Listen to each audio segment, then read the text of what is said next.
Isang magandang at mapagpalang araw sa inyong lahat, mga minamahal naming tagapakinig. Muli, narito ang inyong lingkod upang samahan kayo sa isang panibagong paglalakbay ng puso. Isang kwentong susubok sa ating pananaw at magpapaalala sa atin ng mga aral ng buhay. Sabi nila, may mga pag-ibig na ipinanganak sa gitna ng karangyaan at mayroon namang isinilang mula sa abon ng kahirapan. Ngunit paano kung ang dalawang mundong ito ay pagtagin ng tadhana? Mananaig ba ang tunay na nararamdaman kung ang kalaban ay ang mapanghusgang lipunan at ang sariling kawagan? Halin at pakinggan natin ang unang kabanata. Ang amoy ng alat mula sa dagat at ang marahang haplosos ng hangin sa kanyang pisngi ang laging gumigising sa diwa ni Hiraya, dalisay. Mula sa malaking salaming pinto ng biranda ng Hacienda del Mar, tanaw niya ang payapang karagatan na tila walang katapusan. Sa kanyang mga kamay ay isang basahan. Ngunit sa kanyang isipan ay lumilipad ang mga pangarap. Isang araw, hindi na basahan ang hawak niya, kundi isang stethoscope. Isang araw, ang uniforme niya ay hindi na pangkatulong, kundi uniforme ng isang nurse. Malapit na bulong niya sa sarili, konting tiis na lang. Nabitawan ni Hiraya ang basahan nang marinig niya ang malakas na lagitik ng nabibiyak na kahoy, sinundan ng dalawang malakas na bagsak sa tubig, at ang nakapangingilabot na sigaw ng mga bata. Lumingon siya at halos manigas sa kinatatayuan. Ang kambal na sinatala at liwayway, ang dalawang anghel ng Hacienda, ay wala na sa dulo ng lumang pantalan. Ang tanging naroon ay isang malaking butas sa mga gapok na kahoy. Ang lahat ng pangarap niya, ang pagsusulit para sa nursing ang kinabukasan ng kanyang pamilya, biglang naglaho. Ang tanging nakikita ng kanyang mga mata ay ang dalawang maliliit na ulo na pilit, lumulutang at lumulubog sa nagnangalit na tubig. Pulong. Tulong.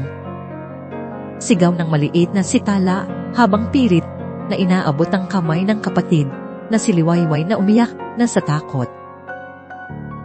Walang pag-aalinlangan, walang segundong sinayang.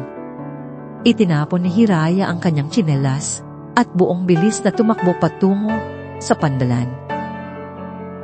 Hindi siya marunong lumangoy sa malalim sa dagat na may malalakas na alon. Ngunit sa sandaling iyon, hindi ang sarili niya ang kanyang inisip. Ang mga batang iyon.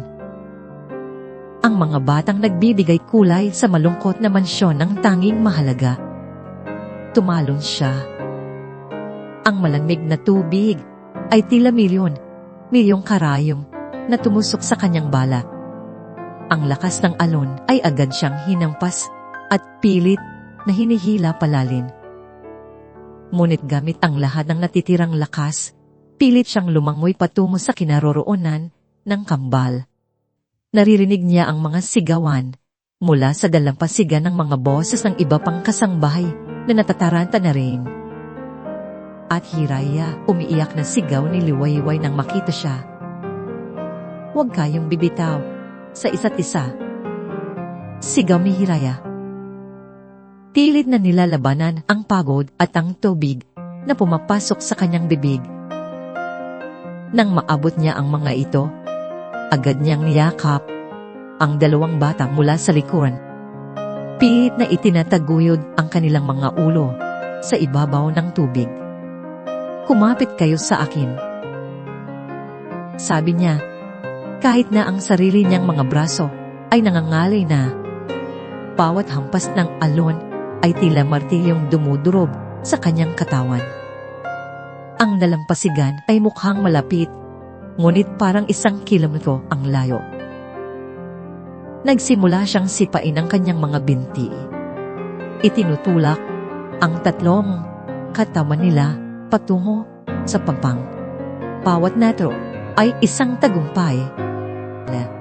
Ngunit ang kanyang lakas ay paubos na ang kanyang mga baga hanap ng hangin. Sa gitna ng kaguluhan, isang malakas at desperadong sigaw ang narinig niya mula sa dalampasigan. Isang boses na kilala niya. Ang boses na laging nagpapakaba sa kanyang dibdib sa tuwing naririnig niya ito dahil sa takot at paggalang. Alaliwayway. Si Silakbe Montoya, ang amo niya, ang ama ng mga bata, ay nakatayo na sa buhanginan. Ang mukha ay nababalot ng matinding takot, tila nawala ang imahe ng isang makapangyarihang negosyante. Ang naroon ay isang amang handang ibigay ang lahat para sa kanyang mga anak. Nang makita ni Silakbo ang eksena, ang kanyang dalawang anak na nakakapit sa kanilang katulong na halatang hirap na ay hindi na rin ito nag-isip. Tumakbo ito at lumusong sa tubig, kasunod ang ilan pang mga hardinero. Naramdaman ni Hiraya ang bahagyang pag-asa. Malapit na mga bata, malapit na si Papa ninyo. Pulong niya. Kahit na ang kanyang paningin ay nagsisimula ng manlabo, inamit niya ang kanyang huling lakas sa isang malakas na tulak na ibigay niya ang dalawang bata sa mga bisig ng papalapit na hardinero. Nakita niyang ligtas na ang kambal. Nakita niyang buhat na sila ng mga ito patungo sa kanilang ama. Sa wakas, guminhawa ang kanyang pakiramdam. Ligtas na sila.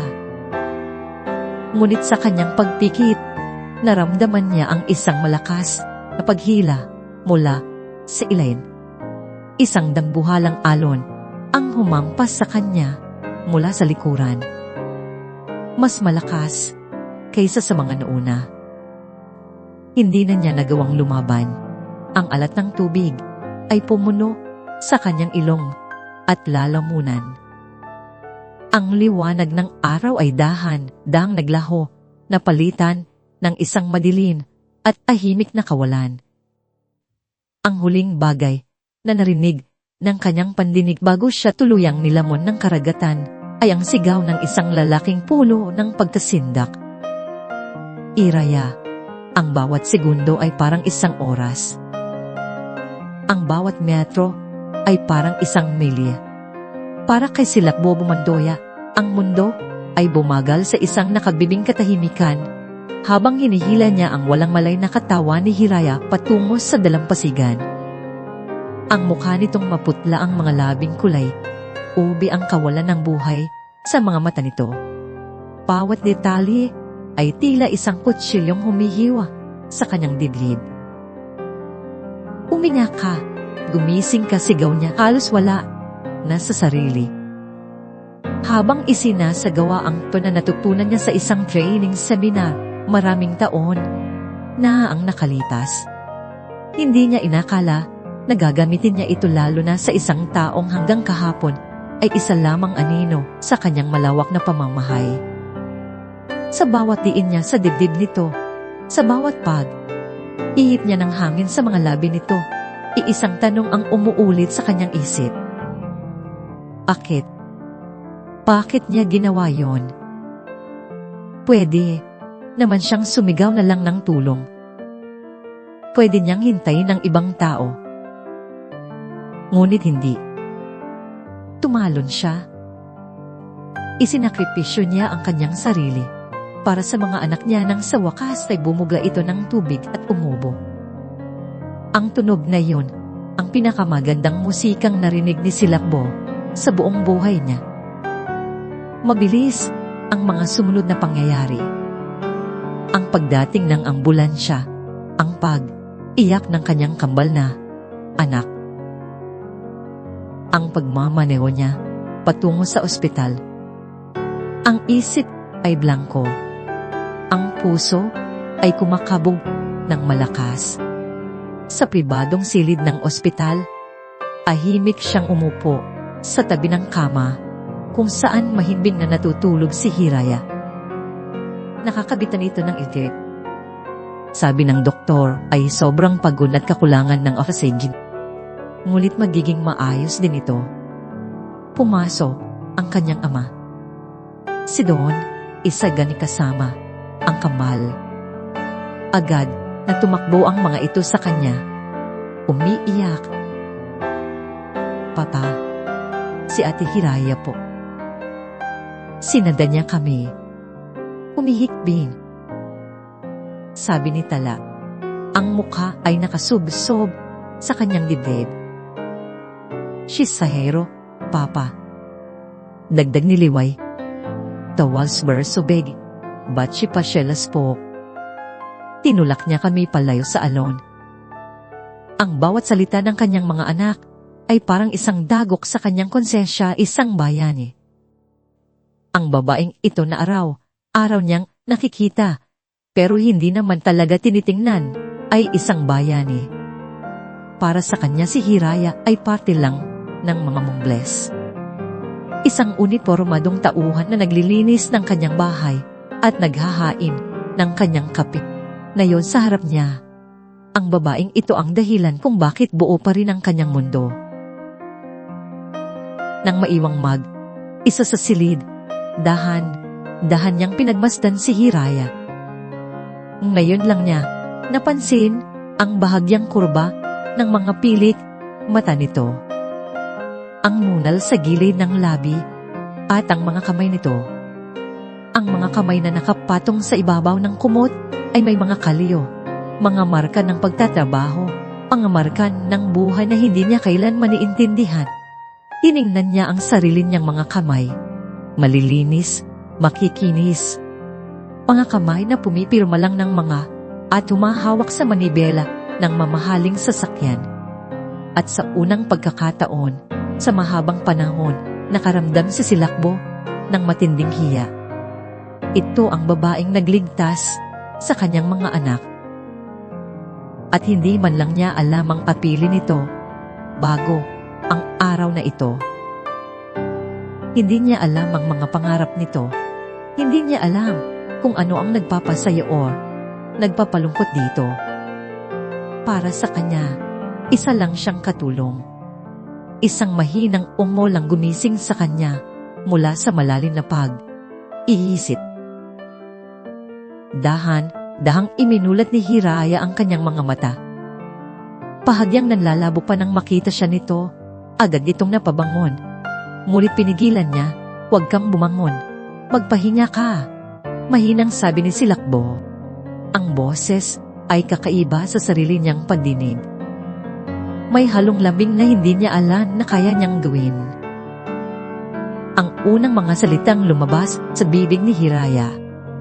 Sa kabila ng pagod at sakit na nararamdaman ang tuluyang bumasag sa pader na nakapalibot sa puso ni Silakbo. Sir, kamusta po ang mga bata? Hindi ang sarili niya ang inalala nito. Hindi ang katotohanan ng muntik na itong mamatay, kundi ang kalagayan ng kanyang mga anak. Sa sandaling iyon, ang lahat ng pagtingin ni Silakbo kay Hiraya ay nagbago. Hindi na ito isang empleyado. Isa siyang babaeng may puso na mas malaki pa sa karagatan na muntik nang kumitil sa buhay niya to. Mati, si Silakbo. Hindi alam kung paano sasabihin ang mga salitang bumabara sa kanyang lalamunan. Ang isang makapangyarihang lalaki na sanay mag-utos ay hindi sanay magpasalamat. They are suspicious here. Sa wakas ay nasabi niya ang mga salita ay tila ninakaw mula sa kanya. Ilaya, salamat. Tumingin lang ito sa kanya. Pahagyang nagulat sa tono niya at marahang tumango. Kinabukasan, pagbalik nila sa hasyenda, tinipon ni Silakbo ang lahat ng mga katulong at hardinero sa sala. Tumayo siya sa harap nilang lahat. Ang kanyang tindig ay puno ng awridad na hindi matitinag. Makinig kayong lahat. Simulan niya ang kanyang boses ay umalingaw sa buong silid. Mula sa araw na ito, si Hiraya Delisay ay hindi na isang kasambay dito. Nagkaroon ang mga bulungan. Ang iba ay napatingin kay Hiraya na nakatayo sa isang sulok na kayuko. Iniisip siguro ng lahat na sisisantihin ito mula ngayon. Pagpapaturi ni Silakbo ang kanyang mga mata ay nakatuon lamang kay Hiraya. Siya na ang magiging personal na tagapag-alaga ni Natala at Liway. She will lie in the guest room adjacent to my daughter's suite. Ituturing ninyo siya hindi bilang isang katrabaho, kundi bilang isang miyembro ng pamilyang ito.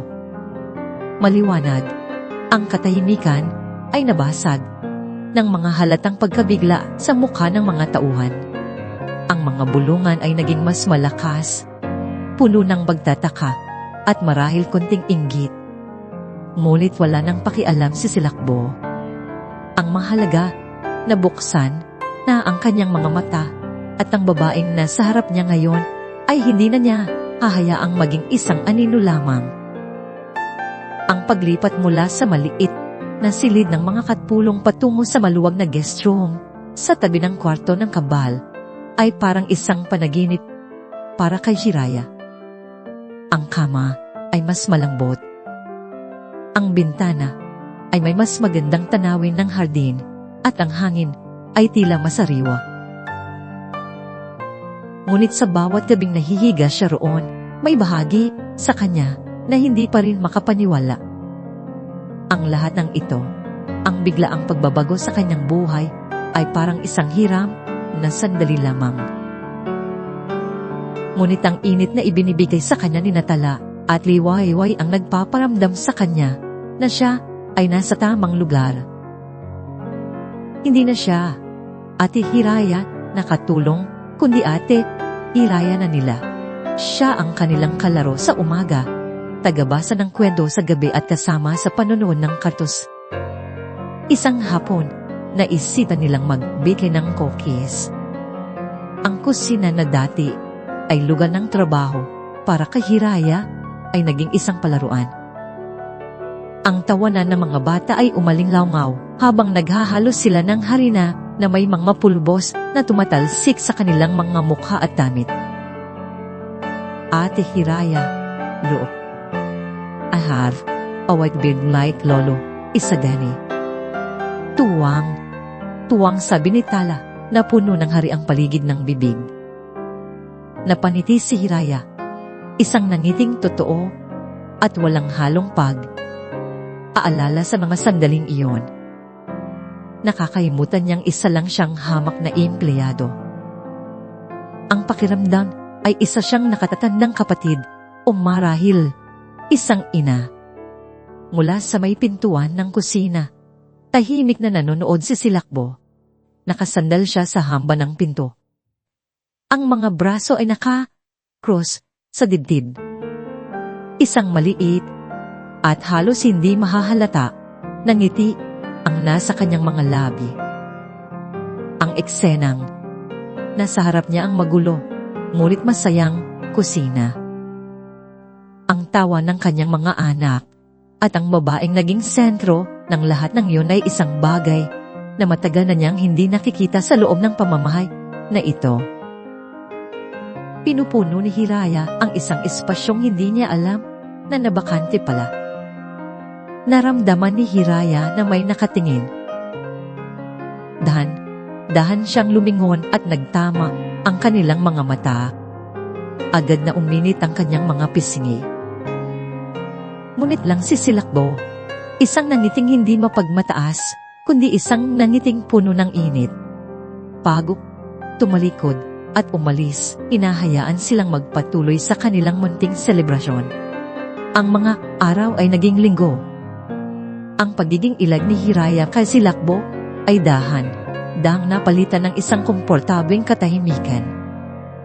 Napansin ni Hiraya ang mga pagbabago sa amo. Mas madalas na itong umuuwi ng maaga. Minsan nadadanan niya itong nakaupo sa hardin, nagbabasa habang pinapanood sila ng mga bata na maglaro. Isang gabi ng mahimbing na ang tulong ng Kambal, nagpunta si Hiraya sa maliit na library para kunin ang kanyang mga libro. Pangarap pa rin niya ang maging nurse. Ang pagsusulit ay nalalapit na at bawat libreng sandali ay ginugol niya sa pag-aaral Hindi niya namalayan ang pagpasok ni Silakbo. "Hindi ka pa natutulog?" Halos mapatalon si Hiraya sa gulat. Agad niyang itinago ang kanyang libro sa likuran na para bang isang krimen ang kanyang ginagawa. "Sir, paumanhin po. Kukuha lang sana ako ng nursing leaver," tanong ni Silakbo. Ang tingin ay nasa librong pilit niyang itinatago. Lumapit ito, at sa unang pagkakataon ay hindi naramdaman ni Hiraya ang takot, kundi ang isang kakaibang kaba. "Philippers when your dream that sad admirable." Isang simpleng papuri, ngunit para kay Hiraya, iyon ay isang malaking baday. "Salamat po, Sir Bo," sabi nito. "Call me Bo Ben, it's just us." Isang malakas na bagyo ang dumating ng gabing iyon. Ang ulan ay humahagupit sa mga bintana at ang kulog ay himan sa buong mansyon para hindi matakot ang mga bata. Nagpasya si Silakbo na movie night sila sa family ko. Naglatag sila ng makapal na kumot at mga unan sa sahig. Si Hiraya ang naghanda ng popcorn sa kalagitnaan ng pinapanood nilang Disney movie. Isang bumigay ang mga bata sa antok. Si Tala ay nakasandal sa isang balikat ni Hiraya, habang si Liwayway naman ay nakahiga sa kanyang kandungan, parehong mahimbing na ang tulog. Naiwan silang dalawa ni Silakbo, tahimik na nanonood. Ang tanging liwanag ay mula sa malaking CD screen. Ang eksena ay parang isang perpektong larawan ng isang pamilya. Isang pangarap na alam ni Hirayang imposible. Biglang namatay ang ilaw.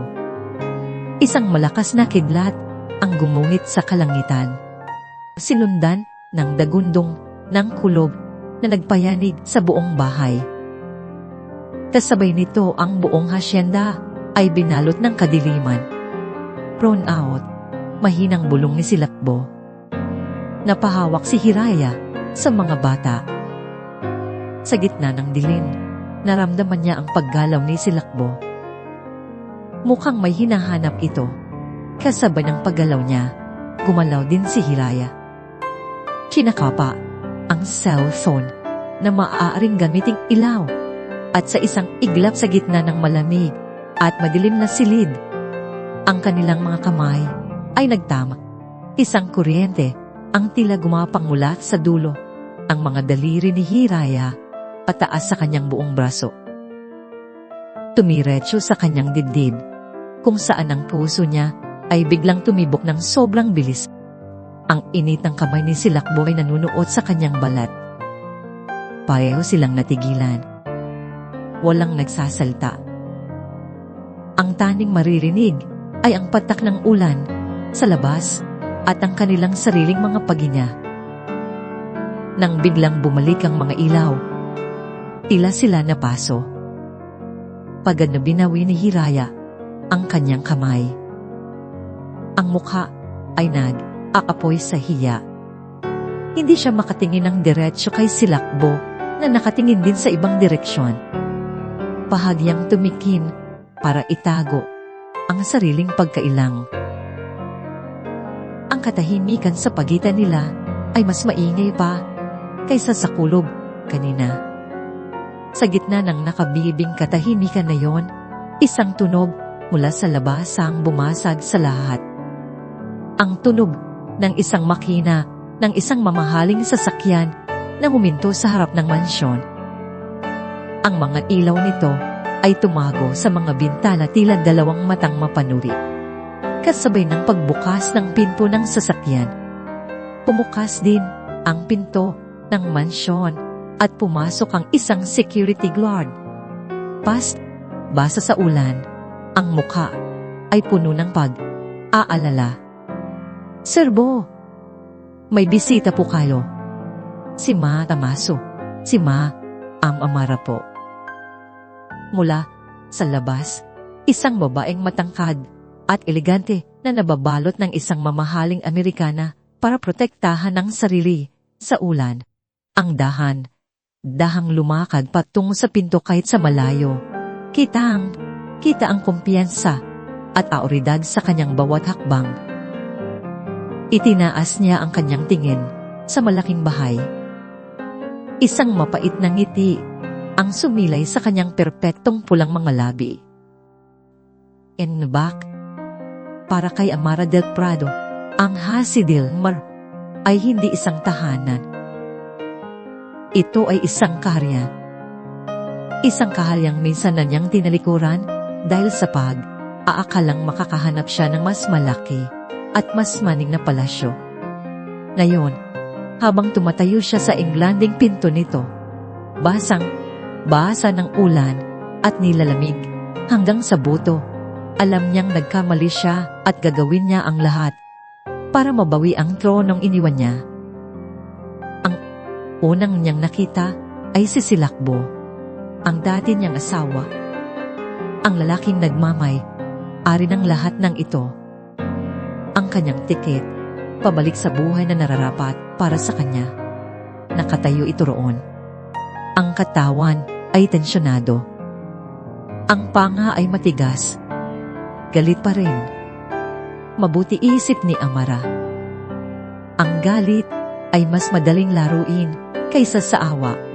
Sabi niya ang boses sa sinadya niyang gawing basag at puno ng pagsisisi. I'm sorry for barging in like this. This storm, I had nowhere else to go. You have a condo in the city, Amara. Good kay gamis with me. Malamig na tugon ni Silakbo. Pero hindi ito umalis sa pagkakatayo sa pagitan niya at ng family hall. May pinoprotektahan. Tuon niya unang napansin ang anino sa likod ni Silakbo, isang babae. Simple lang ang suot. Mukhang niyaya. Nakaupo ito sa sahig sa tabi ng kanyang natutulong na mga anak. At ang paraan ng pagkakatingin nito kay Silakbo, puno ng aalala, ay agad na nagpainit ng dugo ni Amara. Ang mga anak ko, sabi ni Amara ginagamit ang kanyang sandata. Naglakad siya palapit. Pilit na pinapakita ang pananabik ng isang ina. Miss them so much. Yumuko siya at hahalikan sana ang noon ni Tala nang biglang gumalaw ang babae. Bahagyang inayos ang kumod na nakabalot sa bata. Isang maliit na kilos, pero para kay Amara, isa yung paangkin. Itinuon ni Amara ang kanyang tingin sa babae. Iswesuk. Tanong niya. Ang boses ay matamis, ngunit may nakatagong lason. Bago pa makasagot ang babae, si Silakbo na ang nagsalita. Siya si Hiraya ang bagong tagapag, alada ng mga bata. Tumingin si Silakbo kay Hiraya, at sa isang saglit na yon, nakita ni Amara ang lahat. Isang tinyado, isang tingmalambot. Nagpapasalamat at may bahid ang proteksyon. Halos masuka si Amara, ang isang katulong, isang hamak na probinsyana. Ito ang ipinalit sa kanya. Ang gabing iyon, pagkatapos ng isang tensyonadong hapunan kung saan halos hindi sila imikan, binigyan siya ni Silakbo ng isang guest room. Para lang ngayong gabi, Amara, dahil sa bagyo. Pagkasara ng pinto, ang maskara ng isang nagsisising ina at asawa ay agad na nalusaw sa mukha ni Amara. Umarap siya sa salamin. At ang nakita niya ay isang babaeng desperada. Kinuha niya ang kanyang telepono at tinawagan ang kanyang abogado. Ricardo, anong balita? Nanginginig niyang tanong. Bad news, Amara. That Predators Guild their final notice. Lay giving you 1 week. 1 week for label size, everything. The boutique put, the condo, your accounts, lahat. Halos mabitawan ni Amara ang telepono. Lahat. Ang salitang iyon ay parang isang martilyong pumukpok sa kanyang ulo. Ang lahat ng pinaghirapan niyang itayo, matapos iwan si Silakbo ay guguho na lang na parang kastilyong buhangin. Hindi siya papayad. Pagkababa ng tawag, nagpabalik. Balik siya sa loob ng silid na parang isang tigring nakakulong sa haula. Kailangan niya si Silakbo. Kailangan niya ang pera nito, ang kapangyarihan nito, ang seguridad na kaya nitong ibigay. At may isang balakid sa kanyang daraan, ang babaeng iyon, si Hiraya. May ngiting dahang sumilay sa kanyang mga labi. Isang ngiting mapanganib. Kung may balakid, kailangan itong tanggalin. May isa pa siyang tinawagan. Isang private investigator na dati na niyang ginamit para sa mga maruruming trabaho. Rico, Itzamara del Prado. Sabi niya, ang boses ay kalmado na at puno ng determinasyon. I have a job for you. May isang babae. Ang ngalan niya ay Hiraya Dalisay. She's from Aswa Province. Adon, Tinawmer. I want you to find out everything about her. Lahat. Kahit ang pinakamaliit na butas ang pinakamadilim na sikreto. I don't care what it is or how much it costs. Find me something I can as against her. Something dirty. Kinabukasan, ang araw ay sumikat na muli na parabang walang nangyaring bagyo. Nakita ni Amara si Hiraya sa hardin. Masayang nakikipaglaro kinatala at liwayway. Ang eksena ay perpekto na lalong nagpaalab sa galit sa kanyang dibdib. Naglakad siya papalapit suot ang kanyang pinakamatamis na ngiti. Good morning, bati niya. Good morning ko, Maang. Magalang na sagot ni Hiraya. Pahagyang yumuko. Ang saya ninyo sabi ni Amara. Tumingin siya sa paligid na parabang may hinahanap. Alam mo, bigla akong nauhaw. Tumingin siya ng diretso sa mga mata ni Hiraya at buong diin na sinabi, Kaya, pwede mo ba akong ikuha ng isang basong tubig? Nakita ni Amara ang bahagyang panginginig sa balikat ni Hiraya. Nakita niya ang sakit na gumuhit sa mga mata nito. Pero sa huli, tumango lang ito. Opo, Maam, habang pinapanood niyang maglakad palayo si Hiraya. Isang pakiramdam ng tagumpay ang gumapang sa kalooban ni Amara. Doon ka lang nababagay. Sa anino ko, ang hapon na yon, habang iisa siya sa kanyang silid at pinaplano ang kanyang mga susunod na hakbang, tumunog ang kanyang telepono. Numero ng private investigator. Hello, Mama Mara, nahanap na ako. Sabi ng boses sa kabilang linya. Mabilis, mas mabilis pa sa inaasahan niya. Good, tell me. Narinig niya ang pagbuklat ng mga papel sa kabilang linya bago ito nagsalita muli. Ang mga salitang lumabas sa bibig nito ay musika sa pandinig ni Amara.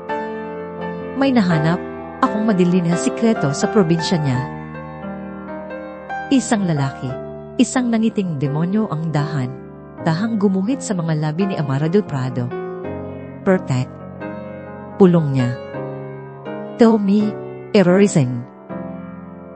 May isang bagong kapayapaan sa loob ng Hacienda del Mar. Isang kapayapaang hindi pa naramdaman ni Silakbo Montoya sa loob ng maraming taon. Ito ay isang kapayapaang dala ng mga simpleng bagay. Ang tunog ng tawanan ng kanyang mga anak na umaalingaw sa pasilyo. Ang amoy ng bagong lutong cookies mula sa kusina at ang presensya ng isang babaeng tahimik na binubuo muli ang mga basag na piraso ng kanyang pamilya. Si Hiraya habang nakaupo siya sa kanyang opisina, pilit na pinagtutuunan ng pansin ang mga numero sa kanyang computer screen. Ang isip niya ay patuloy na lumilipad pabalik sa eksena, kagabi. Ang biglaang pagtama ng kanilang mga kamay sa dilim. Ang kuryenteng gumapang sa kanyang balat. Ang paraan ng pag-iwas nito ng tingin nang bumalik ang ilaw.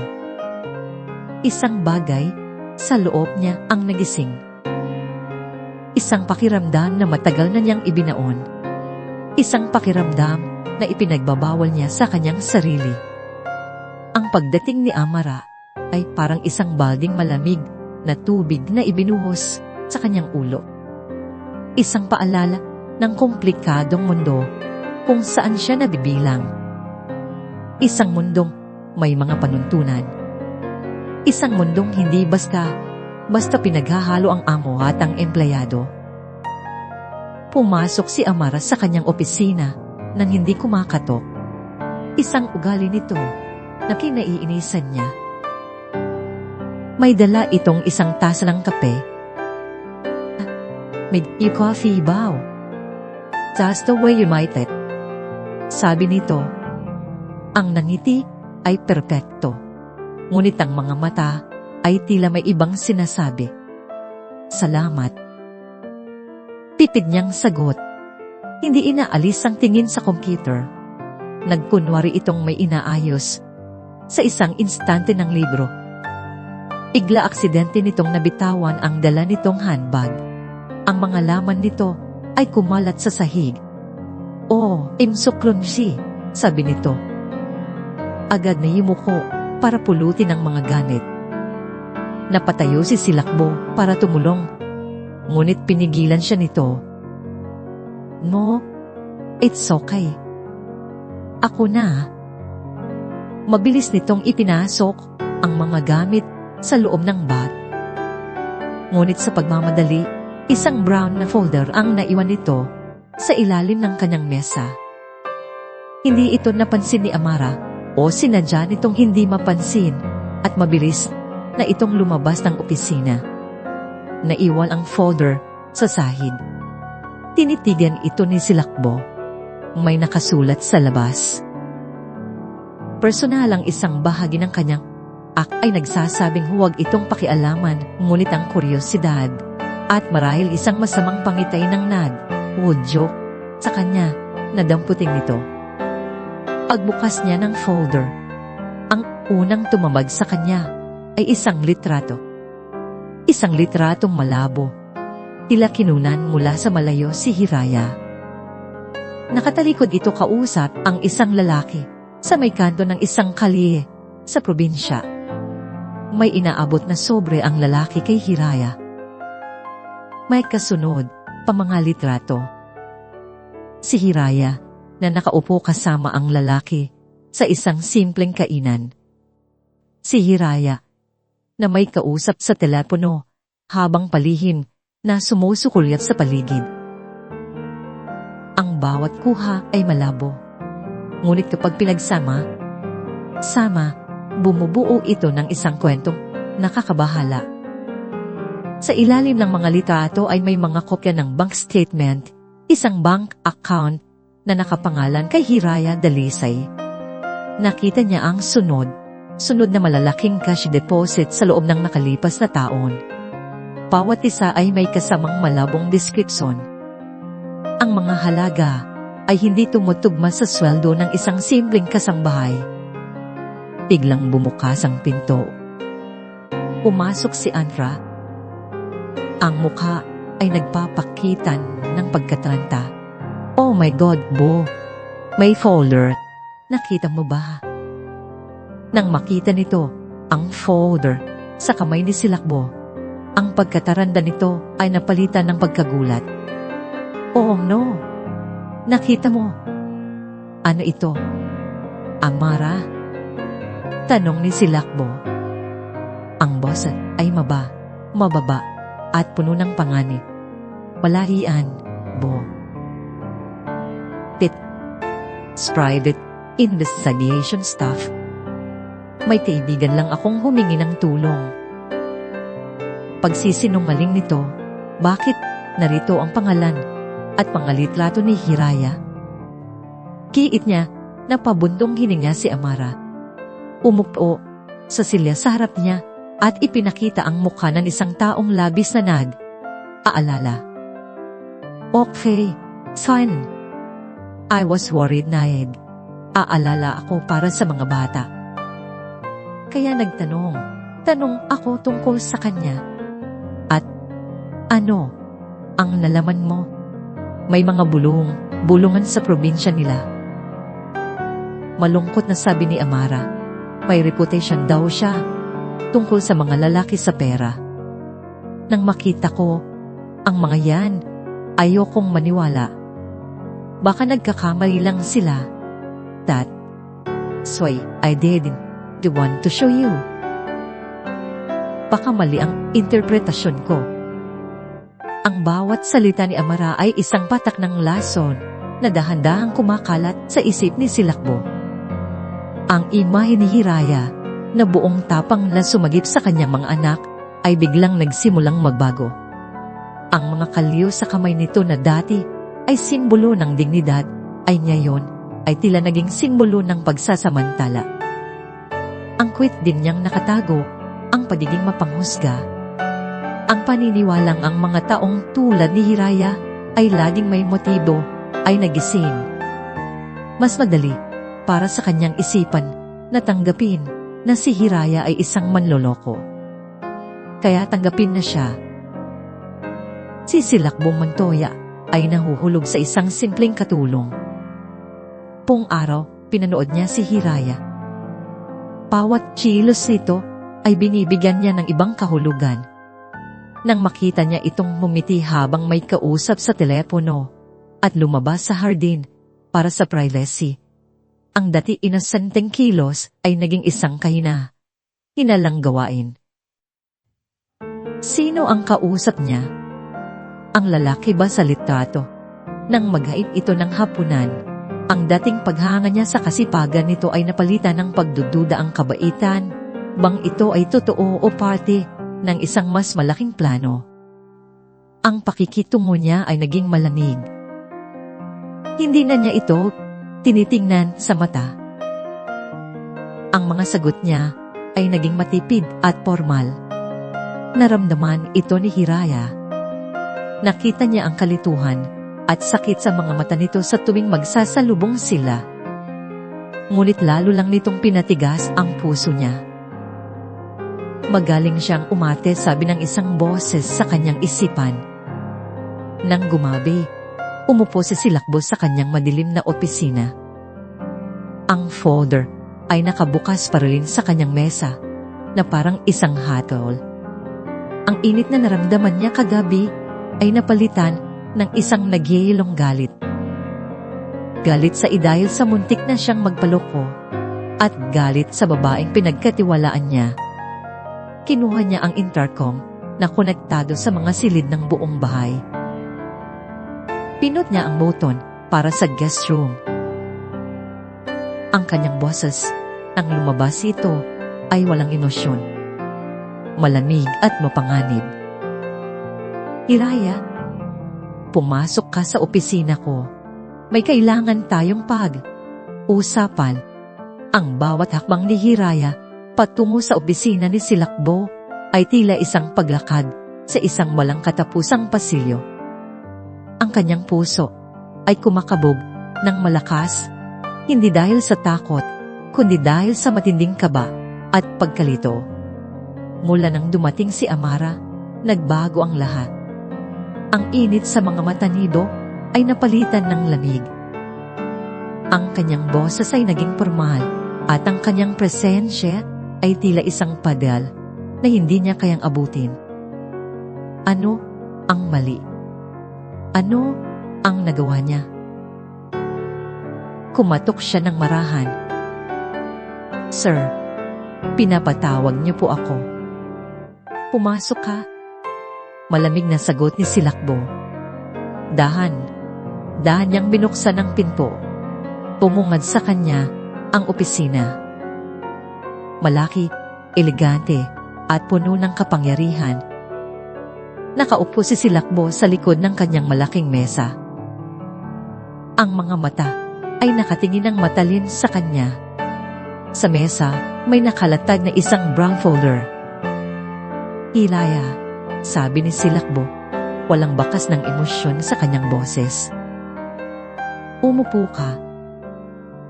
Umupo si Hiraya sa silya sa harap niya.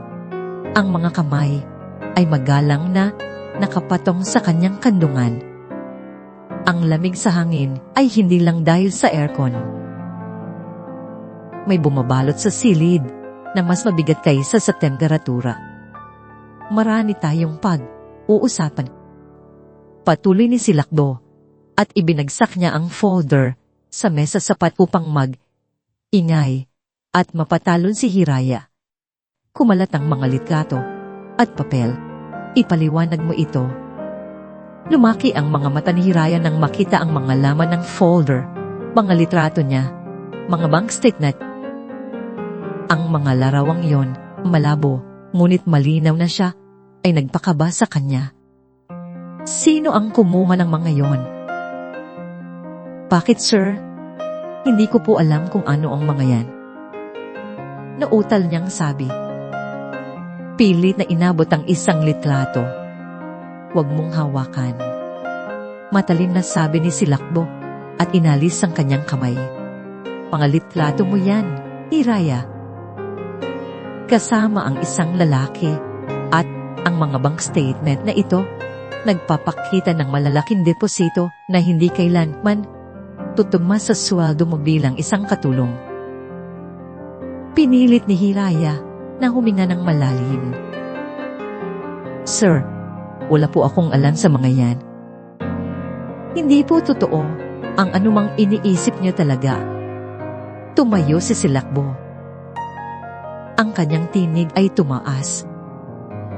"Giving you a chance to explain yourself." "Hiraya, sino ang lalaking yan? Bakit may mga galito kang pera? Nasaan ang pinanggaling niya ng mga yan?" Ang damdamin niya ay halo, pagkalito, sakit at nagsisimulang galit. "Sir, kung may spare po sa akin, hindi ko po alam kung bakit. Wala po akong itinatago. Ang pera po na yan sa pamilya ko po yan. Pinapadala ko po sa probinsya." Ngunit bago pa niya matapos ang kanyang paliwanag, biglang bumukas ang pinto ng opisina. Pumasok si Amara. Ang kanyang mukha ay puno ng peking awa. Ngunit ang mga mata nito ay kumikislap sa tagumpay. Sa likuran niya, may sumunod pang isang lalaki. Naglakad ito ng dahan. Ang mga mata ay nakatuon lamang kay Hiraya. Ang kanyang mga hakbang ay tila bawat isa ay umihila sa nakabaon na nakaraang pilit na kinakalimutan ni Hiraya. Habang papalapit ito, dahang gumuhit ang isang nangiti sa labi ng lalaki. At nang tuluyan itong makatayo sa harap niya, ang mundo ni Hiraya ay biglang bumagsak siya. Ito ang lalaki mula sa kanyang nakaraan. Ang lalaking pinagkatiwalaan niya. Ang lalaking sumira sa kanyang tiwala at nagpahiya sa kanyang pamilya. Si Daniel. Ang lahat ng dugo sa kanyang katawan ay tila umakyat sa kanyang ulo. Nalamig ang kanyang mga kamay. Nanginginig ang kanyang buong katawan. Hindi siya Hindi siya makapagsalita. Ang mga ala ng nakaraan, ang mga pangako, ang mga kasinungalingan, ang matinding sakit ng pagtataksil ay biglang bumalik. Mas matindi pa kaysa dati. I'm so sorry, pero sinabi ko na na kailangan nating malaman ang katotohanan. Sabi ni Andra, ang boses ay sadyang nilambingan. Siya si Daniel, ang dating nobyo ni Hiraya, at siya ang makapagpapatunay ng lahat ng mga nakita mo sa folder. Napatingin si Hiraya kay Silakbo. Ang mga mata ay puno ng pagmamakaawa. Pilit na ipinaparamdam sa kanya na maniwala ito. Ngunit ang tingin ni Silakbo ay matigas. Pumaling si Daniel kay Hiraya. Ang ngiti nito ay puno ng panunuya. Hiraya, hindi ko akalain na magkikita pa tayo rito. Agtagumpay ka pala sa iyong project na manggugulo sa isang mayaman na pamilya. Hindi. Ang tanging nasabi ni Hiraya. Ang kanyang lalamunan ay tila may nakabara. Oh, let me tell you everything. Sabi ni Daniel, at nagsimula siyang magkwento. Isang kwentong puno ng kasinungalingan. Tagpi mula sa katotohanan ng kanilang nakaraan, ngunit binaluktot upang magmukhang si Hiraya ang may kasalanan. Si Hiraya po, Surdo, ay isang eksperto sa paggaya ng nagmamahal sa mga lalaking may pera. Simula ni Daniel, tumingin ng may diin kay Hiraya. Ang lahat, ang kabaitan niya, ang pagiging tapat niya, lahat ay pakitang tao lang para makuha ang tiwala ng mga taong may kaya. Siya po ang tipo ng babaeng gagamitin ng lahat, kahit ang mga bata, para lang umakyat sa buhay. Nang magkasama kami noon, ganoon din po ang ginawa niya. Pera ko ang hinabol niya, at nang maubos, iniwan niya ako. Bawat salita ni Daniel ay parang matutulis na tinidor na sumasaksak sa puso ni Hiraya. Ang kanyang buong pagkatao ay tila dinudurob. Hindi siya makapagsalita. Ang kanyang nakaraan, na pilit niyang inilibing, ay biglang bumalik upang parusahan siya. Ang sakit ng pagtataksil ni Daniel ay muling bumalik. Mas matindi pa ngayon, dahil ginagamit ito laban sa kanya. Tumingin si Silakbo kay Hiraya. Ang kanyang mukha ay parang bato. Ang bawat tingin, na dating puno ng paghanga, ay napalitan ng matinding galit at pagkasuklam. Ang katahimikan ni Hiraya na dulot ng matinding shock at trauma, ay binigyan ng maling kahulugan ni Silakbo bilang pagkumpirma ng mga Ama na Daniel. Sabi ni Amara, na parabang nagmamalasakit. Huwag mo saktan pa siya. Isang suliyap ang ibinato niya kay Hiraya. Isang suliyap ng purong pagtatagumpay. Sa sandaling iyon, nauunawaan ni Hiraya ang lahat. Ito ay isang setup. Isang perpektong nakapanginilabot na setup. Hinarap siya ni Silakbo. Ang kanyang mga mata ay nanlilisik. Ang lalaking minsang nagligtas sa kanya. Ang lalaking nakita niya sa isang bagong liwanag ay ngayon ay ang lalaking wawasak sa kanya. Ang lahat ng pag-asa, ang lahat ng kilig na naramdaman niya ay biglang naglaho, napalitan ang isang mapait na katotohanan. Hindi ko akalain, sabi ni Silakbo, ang kanyang boses ay nanginginig sa galit. Hindi ko akalain na isa kang ahas. Ang mga salita ni Silakbo, hindi ko akalain na isa kang ahas ay umalinglongaw sa isip ni Hiraya. Mas masakit pa kaysa sa anumang sampal na natanggap niya. Ang kanyang puso ay parang nabasag na sa langit. Ang bawat piraso ay sumasaksak sa kanyang kalooban. Hindi siya umiyak. Wala siyang magawang iluha. Ang tanging nararamdaman niya ay isang nakamamatay na pamamanhid at ang matinding pagkabigo. Nakatayo si Silakbo sa kanyang harap. Ang kanyang mga mata ay nagdiluyab sa galit. Umalis ka na sa pamamahay ko, Hiraya. Utos niya. Ang boses ay matigas at walang awa. Ngayon din bo, wag naman sana tayong padalos. Dalos, kunwari pagpigil ni Amara. Ngunit ang nangiti sa kanyang mga mata ay nagsasabi ng ibang istorya. Baka naman may maipaliwanag pa si Hiraya. Wala na siyang dapat ipaliwanag, Amara, sagot ni Silakbo. Hindi inaalis ang tingin kay Hiraya. Ang lahat ng kabaitan at pagtitiwala ko ay sinira niya.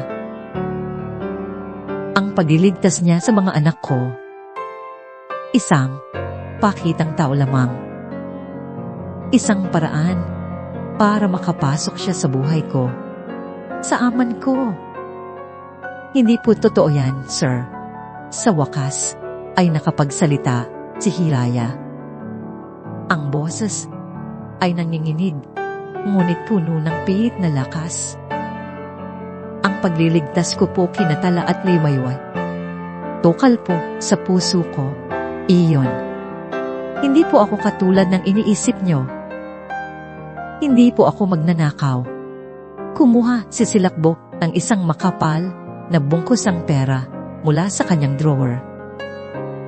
Inihagis niya ito sa mesa. Ang mga bills ay kumalat sa harapan ni Hiraya. Iyan. Iyan ang kabayaran mo sa pagganap mo sa iyong papel. Ang iyong gantimpala. Kunin mo at huwag ka nang magpapakita sa akin kailan man. Ang pakiramdam ni Hiraya ay tila sinaksak siya ng libong kutsilyo. Hindi pera ang habol niya. Hindi iyon na ang nagtulak sa kanya na isakripisyo ang kanyang buhay para sa kanyang mga anak. Ang bawat salita ni Silakbo ay tila niyuyurakan ang kanyang dignidad, ang kanyang pagkatao. Hindi niya pinansin ang pera. Tumingin siya ng diretso sa mga mata ni Silakbo, isang tingin na puno ng sakit, pagkabigo, at pagdaramdam. Ang tingin ay tila mas pumukaw pa sa galit ni Silakbo. Bakit ka ganyan? Tumingin! Singal ni Silakbo. Nagpapanggap ka na naman. O akala mo ay maniniwala pa ako sa mga paawa mo? Hindi na sumagot si Hiraya. Ano pa ang kanyang sasabihin? Wala na itong naniniwala sa kanya. Ang tao na pinakamahalaga sa kanya, na unti nang nagiging mahalaga sa kanya, ay hinusgahan na siya. Tumayo siya.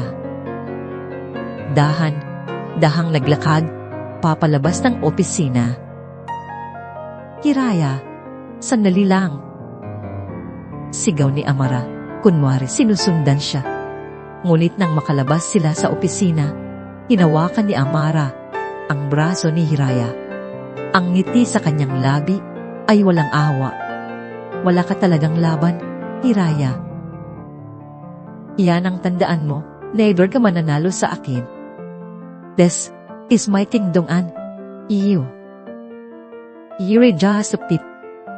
Itinin ni Hiraya ang kamay ni Amara. Hindi siya nagsalita. Wala siyang lakas. Ang tanging gusto niya ay umanumay sa lugar na iyon. Nang makarating siya sa kanyang silid, hinila niya ang kanyang maliit na maleta. Walang aalinlangan, walang aatubili. Kailangan niyang umalis.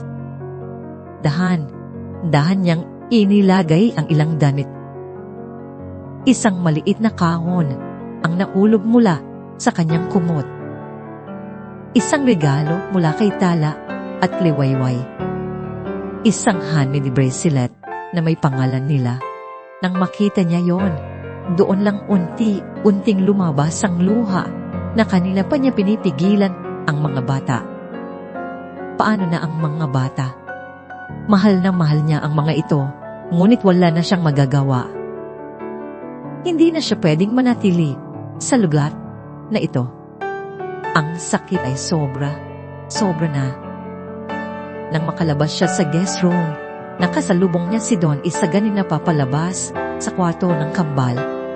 Nakita niya ang baasa sa mga mata ni Hiraya. Nakita niya ang maleta at nakita niya ang matinding sakit sa mukha nito. Hiraya, anong nangyari? Tanong ni Don Isagani.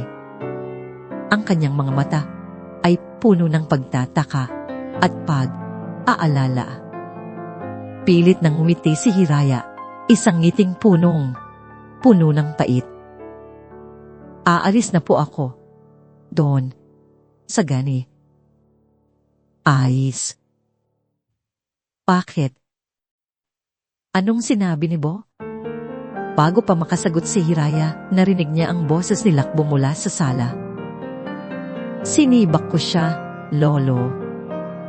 Isang magnanakaw, isang manloloko. Tumingin si Don Isagani kay Hiraya, at pagkatapos ay bumalik ang tingin kay Silakbo. Ang kanyang mga mata ay tila nangungusap, nag-iisip, at isang bahid ng pagdududa ang gumuhit sa kanyang matanda, ngunit matatalim na mga mata. Silakbo, sabi ni Don Isagay, ang boses ay puno ng babala. Ang galit ay isang apoy na unang sinusunog ang nagtataglay nito. Huwag pang dalos sa iyong mga desisyon. Hindi na lumingon si Hiraya. Hindi niya nahinintay ang tugon ni Silakbo. Umakbang siya, palabas ng pinto, at ang ulan ay bumuhos ng malakas na parabang kasabay ng pagtangis ng kanyang puso. Ang bawat patak ay tila luha ng langit. Kasabay ng bawat patak ng luha na pumapatak sa kanyang pisngi, ang kanyang mundo ay gumuho na. Ang paraisong kanyang pakalang nahanap niya ay naging isang impyerno. Lumakad siya sa dilim, sa ilalim ng malakas na ulan, hindi alam kung saan pupunta. Ang tanging alam niya ay kailangan niyang umalis. Kailangan niyang lumayo sa sakit na ito. Sa likuran niya, sa loob ng mansyon, nakatayo si Silakbo sa harap ng bintana. Hawak ang isang baso ng alak. Pinagmamasdan niya ang paglayo ng anino ni Hiraya sa gitna ng bagyo. May isang bahagi sa kanya na nakaramdam ng kurot, ang isang kakaibang panghihinayang. Ngunit pinilit niyang balbalain iyon. Tama ang desisyon ko, nagawa ko ang tama para sa pamilya ko. Ngunit ang boses ng kanyang lolo ay patuloy na umalingaw-ngaw sa kanyang isip. Ang galit ay isang apoy na unang sinusunog ang nagtataglay nito. Habang ang buong Haciendadel malay na babalot ng isang hindi natural na katahimikan. Matapos ang pag-alis ni Hiraya, may isang taong hindi mapakali. Si Don Isagni Montoya na nakaupo sa kanyang paboritong silon sa akatan ay hindi naniniwala sa mga pangyayari.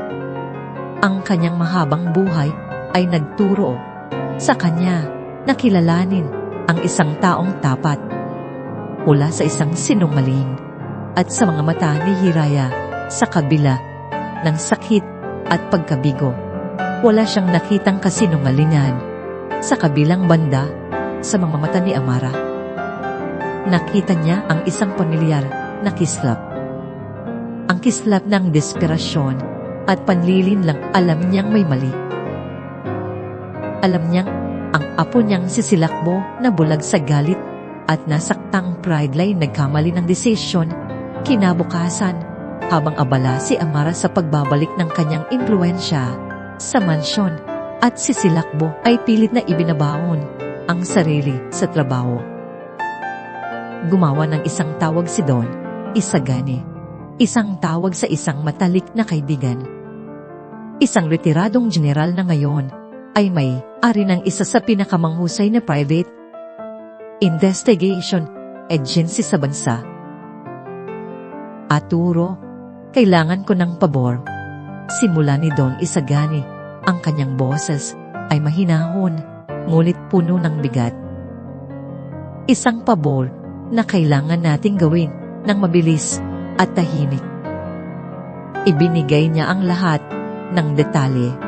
Ang pangalan ni Amara del Prado, ang pangalan ng lalaking si Daniel, at ang hinalang paglitaw ng mga ito. Gusto kong malaman ng lahat, Arturo, ang bawat galaw ni Ama sa nakalipas na mga buwan, ang kanyang pinansyal na kalagayan. At gusto kong hanapin mo ang Daniel na iyan. Alamin mo kung sino siya at kung ano ang koneksyon niya kay Amara. Habang hinihintay ang resulta ng investigasyon, si Don Isagani mismo ay nagsimulang maghanap ng sarili niyang mga piraso ng palaisipan. Ang una niyang ginawa ay kausapin ang hepe ng security ng Hacienda. Gusto kong makita ang lahat, ang CCTV footage mula sa gabi ng bagyo hanggang kahapon. Utos niya sa loob ng security room. Matiyagan niyang pinanood ang mga recording. Walang nakatakas sa kanyang matalas na mga mata. Nakita niya ang eksena sa opisina ni Silakbo. Hindi marinig ang usapan. Ngunit sapat na ang mga kilos.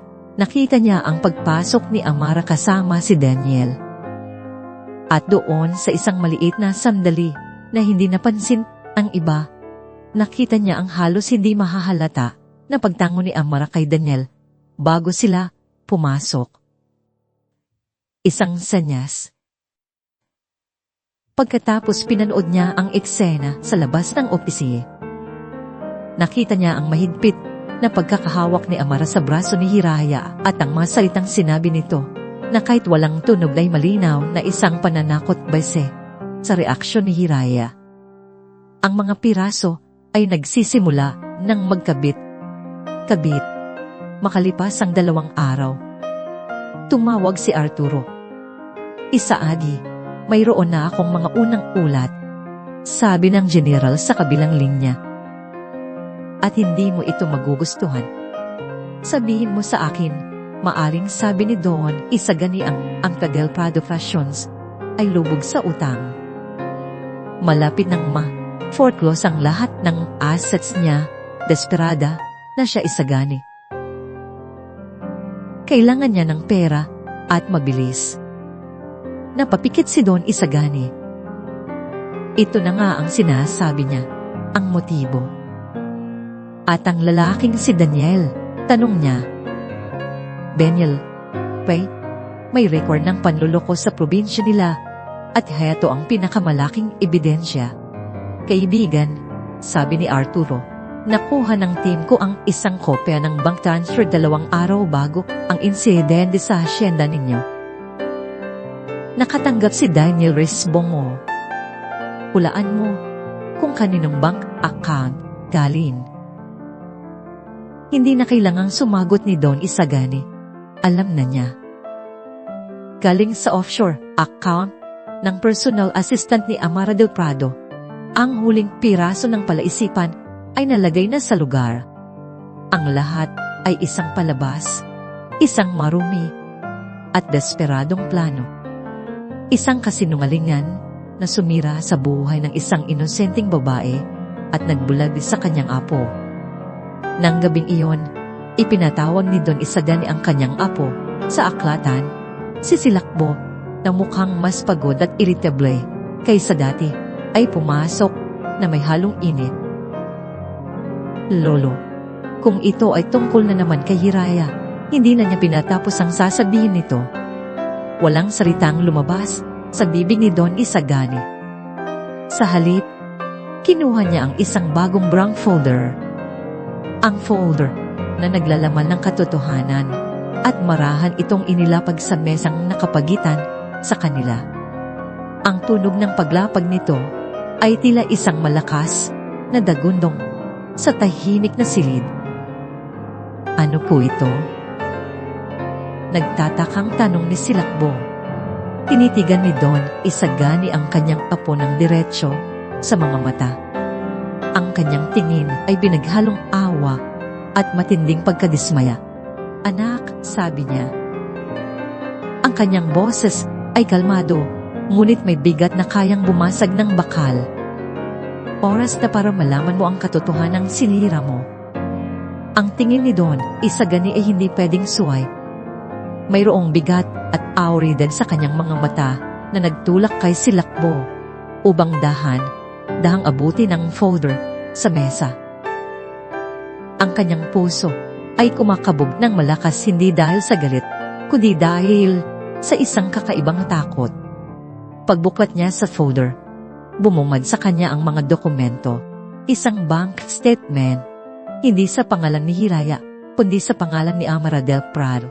Isang malaking transfer patungo sa isang offshore account, at mula doon, isang bahagi ang ipinadala sa isang Daniel's. May nakalaki, pangkopya, ng driver's license at mga litrato ni Daniel. Isang lalaking may nakasulat na record ng panloloko. Ang kanyang mga mata ay nanlabo habang binabasa niya ang ang bawat linya, ang bawat detalye, ang financial report, ang Amara del Prado Fashions na nagpapakita ng matinding pagkalugi at banta ng pagkalugi. Ang mga pahayag ng mga taong nakakita kay Daniel at Amara na nag-uusap ng lihim bago ang insidente. Bawat salita ay parang isang suntok sa kanyang sikmura. Ang litrato ni Hiraya kasama si Daniel na akala niya ay patunay ng kasinungalingan nito ay biglang naging ebidensya ng kanyang pagkabigo. Ang mga bank statement ni Hiraya na puno ng mga deposito ay biglang naging kwento ng isang anak na nagsusumikap para sa kanyang pamilya. Isang matinding pagdududa ang gumapang sa kanyang isip unti-unting lumalaki hanggang sa ang lahat ay naging malinaw na katotohanan. Ang lahat ay isang kasinungalingan, isang malaking nakapaninilabot na kasinungalingan at siya ang nagpaloko. Siya ang umasar na tagahatol, muling bumalik ang ala, ang mga matang puno ng sakit ni Hiraya nang ilabas niya ang pera. Ang kanyang katahimikan na binigyan niya ng maling kahulugan ng panginginig ng kanyang mga kamay, ang kanyang desperadong pagtatangka na magpaliwanag. Ang lahat ng iyon ay nagpakita ng katotohanan. Ngunit siya, sa kanyang pagiging bulag sa galit at pride, ay pinili ang kasinungalingan. Ilaya. Tulong niya, ang kanyang boses ay basag. Naramdaman niya ang matinding hiya, ang matinding pagsisisi. Ang mga salita niya, ang mga salitang humiwa sa dignidad ni Hiraya. Ang mga salitang nagtaboy dito sa gitna ng bagyo ay umalinongaw sa kanyang isip. Hindi ko akalain na isa kang ahas. Pumikit siya. Pilit na pinipigilan ng luha na namumuo sa kanyang mga mata. Hindi siya pwedeng umiyak. Wala siyang karapatang umiyak. Siya ang gumawa ng lahat ng ito. Siya ang sumira, ngunit ang bigat, ang pagsisisi ay hindi kayang pigilan. Tumulo ang mainit na luha sa kanyang pisngi. Luha ng galit sa sarili. Luha ng matinding panghihinayang. Po, anong ginagawa mo sa opisina ni Lolo? Ang boses ni Amara. Sa sandaling iyon, ang kanyang pagsisisi ay napalitan ng isang nakakalamig na galit. Amara, sabi niya. Dahang tumayo. Ang folder ay mahigpit na hawak sa kanyang kamay. Ang kanyang mukha ay walang emosyon. Ngunit ang kanyang mga mata ay nagliliyab sa apoy. Bakit ka ganyan? Tumingin mo. Natatakot na tanong ni Amara. Bahagyang umatras. Kailangan nating mag-usap. Sabi ni Silakbo. Ang bawat salita ay may bigat na. Na yun din, pumunta sila sa kanyang opisina. Sinara niya ng mahigpit ang pinto. Sit down, Amara. Utos niya at itinapon niya ang folders sa mesa. Ang mga dokumento ay kumalat sa harapan nito. Ipaliwanag mo ito. Lumaki ang mga mata ni Amara nang makita ang mga papeles. Ang pagkakita nito sa bank statement at sa pangalan ni Daniel ay nagpablangko sa mukha niya. Ano ito, Bo? Hindi ko alam ang pinagsasabi mo. Pilit nitong pagtanggi. Ang boses ay nanginginig. Huwag kang magkunwari, Amara. Sumigaw si Silakbo. Ang kanyang tinig ay human sa buong silid. Ang mga utang mo, ang bank transfer kay Daniel Rai, ang lahat ng kasinungalingan mo, hindi totoo yan. Sigaw ni Amara tumayo at pilit na kukunin ng mga dokumento. Ngunit mas mabilis si Silakbo. Hinawakan niya ang kamay ni Amara ng mahigpit. Ang kanyang tingin ay matalim na matalim. Pinaglaruan mo kami, Amara. Pinaglaruan mo ang buhay ng isang inosenteng babae. Pinaglaruan mo ang puso ng mga anak ko dahil kailangan ko ng pera. Bo, sigaw ni Amara. Ang lahat ng pagpapanggap ay naglaho na palitan ng matinding desperasyon. Malapit na akong mawala ng lahat. Hindi mo maiintindihan ang hirap na pinagdadaanan ko. Hirap. Tumawa si Silakbo, isang tawanan na puno ng kapaitan. Ang hirap mo, Amara, ay dulot ng sarili mong kasakiman. Habang si Hiraya, na wala, ay handang isakripisyo ang buhay niya para sa mga anak ko. Ikaw naman ay handang sirain ang buhay niya para lang sa Pea. Pinitawan niya ang kamay ni Amara na tila nadiri sa pagkakadikit nito. Umalis ka ngayon at huwag ka nang magpapakita pa sa akin or sa mga anak ko. Kailanman, Bo. Please, huwag mo akong gawin ito. Pagmamakaawa ni Amara, lumuhod sa harap niya. Please, I can explain. I love you, Bo. Ang pag-ibig mo, Amara, ay walang halaga kung ang katumbas ay kasinungalingan at paninira ng buhay ng iba. Malamig na sabi ni Silakbo, I have nothing more to say to you. Lumabas ka na. Dahan-dahang tumayo si Amara. Ang kanyang mukha ay puno ng matinding galit at pagtataksil. Walang salitang lumabas sa kanyang bibig, ngulit ang kanyang mga mata ay nangako ng paghihigante. Lumabas siya sa opisina. Ang tunog ng kanyang mga takong ay gumalingaw sa tahimik na pasilyo bago tuluyang nawala. Naiwan si Silakbo na mag-isa sa kanyang opisina. Ang kanyang puso ay mabigat at puno ng pagsisisi. Tumayo siya at lumapit sa malaking bintana. Tinitingnan ng dilim sa labas si Hiraya. Nasaan siya ngayon? Ano ang nangyari sa kanya matapos niyang itaboy ito? Ang imahe ng kanyang mga anak na umiiyak at nagsasabing ni Tate Hiraya sa Diyos ay muling bumalik. Ang ala ng kamay ni Hiraya na humawak sa kanya sa dilin. Ang lahat, ang iyon, ay nagdulot ng matinding sakit sa kanya. Nagawa niya ang pinakamalaking pagkakamali sa kanyang buhay. At ngayon, kailangan niyang hanapin si Hiraya. Kailangan niyang humingi ng tawad kahit gaano kahirap. Ngunit nasaan siya? Walang ideya si Silakbo. Ang lahat ng kanyang kapangyarihan at kayamanan ay walang silbi ngayon. Walang nakakaalam kung saan nagpunta si Hiraya.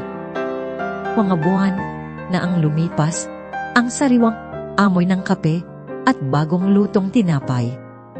Ang bumubuo sa umaga ni Hiraya Delisi, hindi na ang maalat na hangin ng dagat ang gumigising sa kanya, kundi ang aoy ng Kalinaw Cafe. Isang maliit at tahimik na coffee shop sa gitna ng isang abalang lungsod. Ang buhok niya na dating mahaba at laging nakatali ay maikli na ngayon, umabot lang sa kanyang balikat. Isang simbolo ng pagbabago ng pagpuputo ng koneksyon sa nakaraan. Nakatayo siya sa likod ng counter. Naghahanda ng isang lati. Ang kanyang mga kilos ay maagap. May kumpiyansa. Ang naniti niya sa mga customer ay pamilyar pa rin. Ngunit meron itong bagong lalin. Isang bakas ng mga pagsubok na kanyang pinagdaanan. Ang sakit ng nakaraan ay hindi nawala ng tuluyan, ngunit natutunan na niyang dalihin ito at gamitin bilang lakas. Ang pera na ibinigay sa kanya ni Silakbo na inihagis sa kanya, na parang awa ay hindi niya hinawakan. Sa halip, ibinalik niya yon sa mga kasambahay at nagsabi na ipamahagi sa mga nangangailangan. Lumabas siya ng hasyenda na walang dala, kundi ang kanyang dignidad. Ang unang mga linggo sa lungsod ay mahirap. Kailangan niyang magtrabaho sa iba't ibang kakaibang trabaho para mabuhay at makapag-ipon. Naghugas siya ng pinggan, nagdilinis ng bahay, at nagbenta ng mga kakanin sa kalsada. Sa gabi, pagkatapos ng mahabang araw, mag-aaral siya para sa nursing exam. Ang kanyang mga libro ay basa ng luha, ngunit hindi kailanman niya binitawan ang kanyang pangarap. Ito ang tanging bagay na nagpapanatili sa kanya. Ang kalinaw, kafi ang naging kanlungan niya. Ang may-ari, isang matandang babae na may mabuting puso, ay nagbigay sa kanya ng trabaho at isang maliit na kwarto sa itaas ng kafi. Sa kalinaw, nahanap niya ang kapayapaan na hinahanap niya. Isang araw, habang abala siya sa paglilinis ng mga mesa, bumukas ang pinto ng kafe at pumasok ang isang lalaki. Matangkad, ang kanyang mga balikat ay malapad. Ngunit ang kanyang tindig ay tila may bigat. Ang kanyang mukha ay payat. May mga eyebag sa ilalim ng kanyang mga mata. At ang kanyang mga mata, biglang bumilis. Ang tibok ng puso ni Hiraya, tila huminto ang mundo. Siya si Silakbo Montoya. Tumingin si Silakbo sa paligid ng kaki, ang kanyang mga mata ay may nahahanap. Nang magtama ang kanilang mga mata, tila isang kidlat ang dumalis sa pagitan nila. Ang dating makapangyarihang negosyante ay ngayon ay mukhang nawawala at naghahanap. Ang kanyang mga mata ay puno ng pagod at sakit. Hindi si Hiraya. Hindi siya gumalaw. Naghintay siya. Si Silakbo naman ay natigilan para itong nakakita ng multo. Lumakad ito papalapit. Ang bawat hakbang ay tila mabigat, puno ng paatubili. Ang dating kumpiyansa nito ay naglaho. Hiraya, mahinang tawag nito. Ang kanyang boses ay tila isang bulong. Sir, formal na, sagot ni Hiraya. Ang boses ay kalmado. Kahit na ang puso niya ay nagwawala, ang awkward na sa pagitan nila ay makapal. Sapat para mahawakan. Wala nang galit sa mga mata ni Hiraya, kundi isang halo ng pagkalito, pagkabigo, at isang pader na mahirap nibain. Nahanap din kita. Sabi ni Silakbo, ang kanyang mga mata ay nanatiling nakatitig sa kanya. Bakit po kayo narito? Tanong ni Hiraya.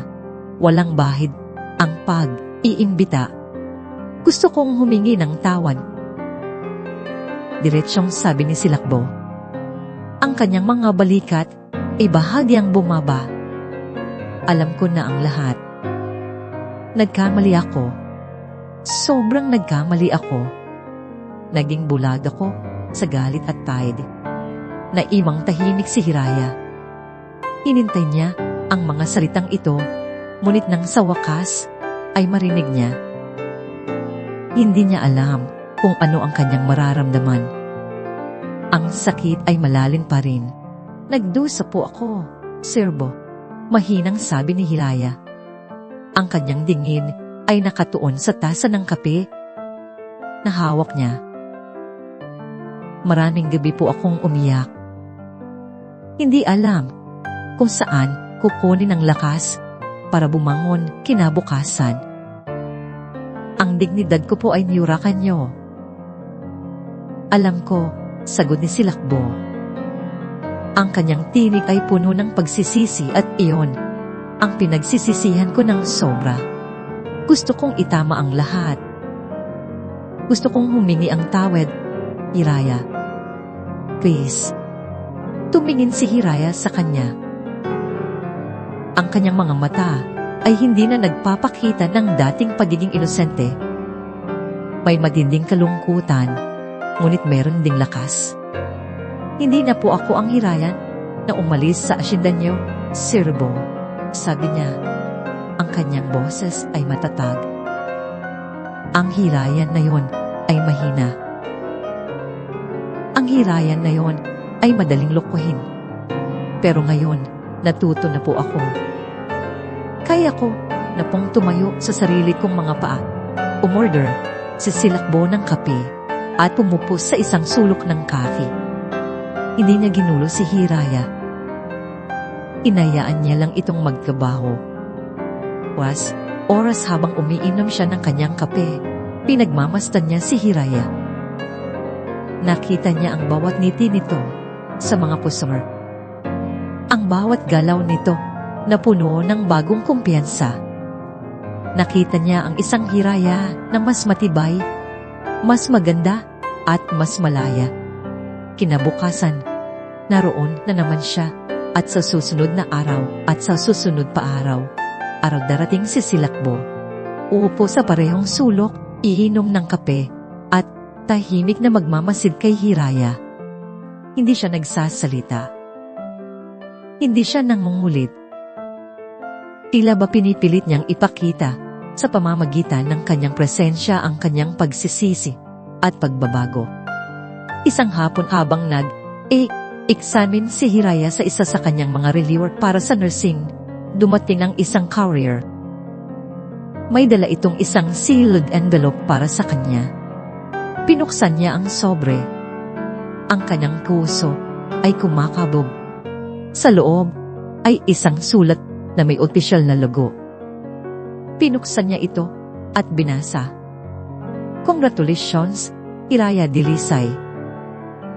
You have been accepted into the pangalan ng nursing school for the upcoming semester. Napakapit si Hiraya sa sulat. Ang kanyang mga mata ay nanlalaki sa gulat at tuwa. Ang kanyang pangarap ang pangarap ng muntik ng mamatay sa gitna ng unos ng nakaraan. Ngayon, nagkaroon ito ng katuparan. Ang bawat pagod, ang bawat luha na iniligay niya sa pag-aaral, ang lahat ng pagsasakripisyo, lahat ay may bunga. Napatingin siya kay Lakbo na nakaupo sa sulok.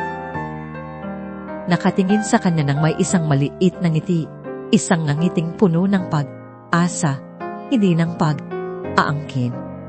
Sa mga nakaraang linggo, ang tahimik na presensya ni Silakbo ay naging bahagi na ng kanyang araw na buhay. Hindi siya nagsasalita. Hindi siya nangungulit, pero naroon siya. Naroon siya, araw, umiinom ng parehong kape, at hinahayaan siyang magtrabaho, mag-aral, at maging siya. Hindi na ito ang aroganting amo na kayang magpulog ng pera sa kanyang mukha. Ito ay isang lalaking tahimik na naghihintay. Nagbabayad ng utang sa pamamagitan ng presensya nito. Ang kanyang puso ay kumabog ng mabilis hindi lang dahil sa balita mula sa paaralan. Isang bahagi ng kanyang puso ang tila nagsasabing ito na ba ang simula ng lahat. Ngunit ang isa pang bahagi ay nagtanong, handa na ba ako? Matagal siyang nakatingin kay Silakbo na tila naghihintay ng kanyang reaksyon. Nakita niya ang sinseridad. Sa mga mata nito ang tunay na pagsisisi, ngunit ang sugat na iniwan nito ay malalim pa rin. Serbo, mahinang tawag niya. Halos hindi marinig sa ingay ng cafe. Tumayo si Silakbo at lumapit sa counter. Pwede ba tayong mag-usap? Tanong niya. Ang kanyang boses ay nanginginig, hindi bilang amo at empleyado, kundi bilang dalawang tao, at alam kong may balita ka. Inabot ni Hiraya ang acceptance letter. Kinuha ito ni Silakbo, at nang mabasa niya ang laman, isang ngiti ang sumilay sa kanyang mga labi. Isang ngiti na puno ng tuwa para sa kanya. Congratulations, Hiraya, sabi niya. Ang kanyang boses ay tila may halong pag-asa. Alam kong makukuha mo ito, ngunit hindi pa rin siya sumagot. Ang kanyang isip ay naglalakbay. Ang pangarap niyang maging narsi ay malapit na niyang abutin. Ito ang kanyang bagong simula, ang kanyang bagong Hiraya. ito ang pagkakataon niyang muling buuin ang kanyang buhay sa sarili niyang mga kondisyon. Naramdaman niya ang init ng mga mata ni Silakbo na nakatitig sa kanya. Naramdaman niya ang matinding kagustuhan nitong bumalik sa kanyang buhay. Ngunit ang tanong ay hindi na kung karapat. Dapat ba si Silakbo sa kanyang pagpapatawad? Ang tanong ay, karapat.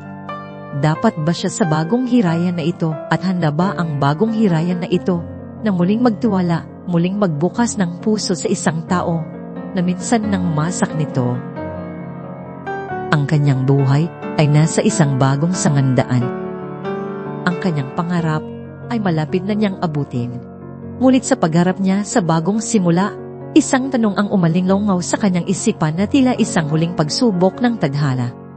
Sa bagong pahinang ito ng kanyang buhay, may lugar pa ba para sa nakaraang iyon? At kung oo, anong uri ng lugar ang kayang ibigay ng kanyang puso kay Silakbo Montoya? Ang acceptance letter ay hawak pa rin ni Hiraya. Ngunit ang kanyang isip ay lumilipad sa mga salita ni Silakbo sa kanyang tahimik na presensya sa loob ng cafe, sa loob ng mga linggo.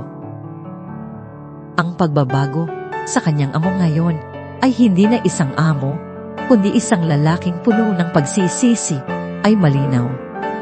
Ngunit sapat na ba yon para mabura ang sakit na idinulot nito? Pwede ba tayong mag-usat? Anong muli ni Silakbo? Ang kanyang mga mata ay nagmamakaawa. Sa labas, sa isang lugar na mas tahimik, tumango si Hiraya. Hindi niya alam kung ano ang dapat niyang maramdaman. Ngunit alam niyang kailangan nilang pag-usapan ang lahat. Kung hindi man para sa kanila, para sa kanyang sarili, para tuluyan ng maisara ang kabanatang yun ng kanyang buhay. Naglakad sila patungo sa isang parke na hindi kalayuan sa cafe. Umupo sila sa isang bench sa ilalim ng isang malaking puno. Ang sikat ng araw ay marahang dumadampi sa kanilang mga mukha. Ngunit ang hangin sa pagitan nila ay malamig pa rin. Hiraya, simula ni Silakbo. Ang kanyang boses ay tila hirap na hilap lumabas.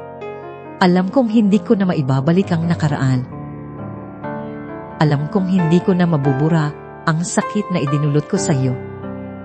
Ngunit nagawa ko ang lahat para malaman ang katotohanan. At nangaman ko, gumuho ang mundo ko. Sinimulan niyang ikwento ang lahat kung paano nakuha ni Don Isag ang ebidensya, kung paano niya kinonkwanta si Amara, at kung paano siya naharap sa matinding katotohanan ng sarili niyang pagkakamali. Ang bawat salita ay puno ng pagsisisi at sakit. Naging bulag ako, Hiraya. Sabi niya, yumuko. Naging bulag ako sa pride, sa inggit sa akala kong kapangyarihan. Hinayaan kong manalo ang kasinungalingan dahil mas madali para sa aking paniniwalaan yun. Kaysa sa katotohanan na ikaw ay isang tapat at mabuting tao. Nagalit ako sa iyo dahil sa totoo lang. Nagalit ako sa sarili ko dahil sa naramdaman ko para sa iyo. Dahil isang empleyado ka lamang. Pumikit si Hiraya. Ang mga luha ay nagsimulang tumulo sa kanyang pisngi hindi dahil sa galit, kundi dahil sa sakit na muling bumalik at sa proseso ng pagtanggap ng katotohanan. Pinaniwalaan ko po ang lahat ng sinabi niyo noon. Sirbo, mahinang sabi ni Hiraya na isa akong ahas, isang manggagamit. Maraming gabi po akong nagtanong sa sarili ko kung bakit nangyari yun sa akin. Ano ang ginawa kong mali? Wala kang ginawang mali, Hiraya. Sabi ni Silakbo. Tinignan siya ng diretso sa mga mata. Ako ang mali. Ako ang nagkasala. At hindi ako humihingi ng pabor. Hindi ko hinihingi na bumalik ka sa buhay ko. Ang tanging hinihiling ko ay ang iyong pagpapatawad. Hindi para sa akin, kundi para sa'yo. Para sa iyong kapayapaan. Sa sandaling iyon, tumunog ang telepono ni Hiraya. Nakita niyang si Tala at Liwayway ang tumatawag. Ate Hiraya, miss na miss ka na po namin. Sigaw ni Tala sa kabilang linya na tila umiiyak. Bakit po hindi ka na bumabalik? Miss ka na po namin magbasa ng kwento. Dagdag ni Liwayway. At si Papa, ang tahimik na po. Malungkot na po siya. Sabi niya nagkamali daw po siya sa'yo. Really, may saskiw. Ang boses, ang mga bata. Puno ng inosenteng pagmamahal. Ang nagwasak sa huling padel sa puso ni Hiraya. Ang pagpapatawad. Hindi lang ito para kay Silakbo. Ito ay para sa mga batang iyon at para sa kanyang sariling kapayapaan. Kung hindi niya mapapatawad ang nakaraan, paano siya makakakilos patungo sa kinabukasan? Nang matapos ang tawag, tumingin si Hiraya kay Silakbo. Ang kanyang mga mata ay puno ng luha, ngunit mayroon ding liwanag. Pinapatawad na kita, Sir Bo. Sabi niya, ang kanyang boses ay nanginginig. Hindi ko man mabubura ang sakit, pero pinapatawad na kita hindi para sa'yo, kundi para sa sarili ko para makalaya ako sa galit at pait. Napakagat si Silakbo sa kanyang labi. Ang kanyang mga mata ay namula. Ang isang makapangyarihang lalaki na sanay sa pagkontrol ay umiyak sa harap niya. Hindi ito ang luha ng pagkawala, kundi ang luha ng kalayaan. Kalayaan mula sa bigat ng pagsisisi. Salamat, Hiraya. Pulong niya. Ang kanyang tinig ay basad. Hindi ko nahihilingin na bumalik ka. Alam kong marami pa akong kailangang patunayan. Pero hihintayin kita. Hihintayin ko na maging handa ka kahit gaano katagal. Tumayo si Silakbo at kumuha ng isang maliit na kahon mula sa kanyang bulsa, isang eleganteng kahon gawa sa kahoy. Hindi ito para ngayon, sabi niya, pero gusto kong ibigay ito sa'yo. Hindi ito regalo para sa pagpapatawad mo, ito ay isang pangako. Isang pangako na gagawin ko ang lahat para maging karapat, dapat, sa iyong tiwala. Sa iyong paggalang inabot niya ang kahon kay Hiraya. Bukas mo ito kapag handa ka na. Kapag handa ka nang isipin na meron pa akong lugar sa buhay mo, o kung wala man, buksan mo pa rin. Ito ay isang paalala na hindi ko na muling magkakamali. Tumayo si Silakbo. Tiningnan siya ng huling beses at dahang lumakad palayo. Hindi na siya lumingon. Hinayaan niya si Hiraya na isa sa ilalim ng araw, hawak ang kahon at ang bagong pag-asa. Isang taon na ang lumitas. Nakatayo si Hiraya sa harap ng salamin. Suot ang kanyang puting uniforme ng nurse. Ang kanyang mga kamay na dating may kalyos sa paglilinis ay ngayon ay malinis at may kakayahang magpagaling ang kanyang mga mata na dating puno ng lungkot at takot ay ngayon ay puno ng kumpiyansa at determinasyon. Natapos na niya ang kanyang pag-aaral. Nagtagumpay siya. Ngayon, oras na para umuwi sa kanyang pagbabalik sa Puerto Esperan. Ang bayan na kanyang iniwan ng may pusong wasak. Isang kakaibang pakiramdam ang bumalot sa kanya. Pakiramdam ng pag-asa. Hindi na siya ang mahinang hirayan na umalis. Siya ay isang narse, isang babaeng handang lumaban para sa kanyang sarili at sa mga pinaniniwalaan niya. Ang kanyang unang patutunguhan, ang Hacienda del Mar, hindi para magtrabaho, kundi para harapin ang nakaraan at salubungin ang kinabukasan. Pagpasok niya sa malawak na gate ng hasyenda, ang lahat ay tila nagbago. Ang hardin na dati formal ay ngayon ay may isang bagong bahagi, isang maliit na gulay na may iba't ibang uri ng halaman na masigla at maayos ang pagkakatanim. At doon sa gitna ng halaman, nakita niya si Silakbo.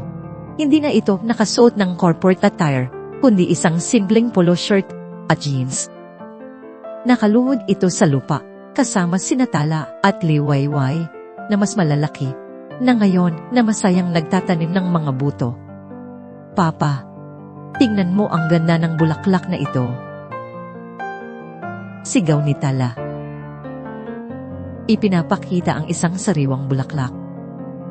Sige, ilagay natin yan dito sa garden ni Ate Hiraya. Sagot ni Silakbo. Ang kanyang boses ay malambing, puno ng pagmamahal. Biglang nanigas si Hiraya. Garden ni Ate Hiraya.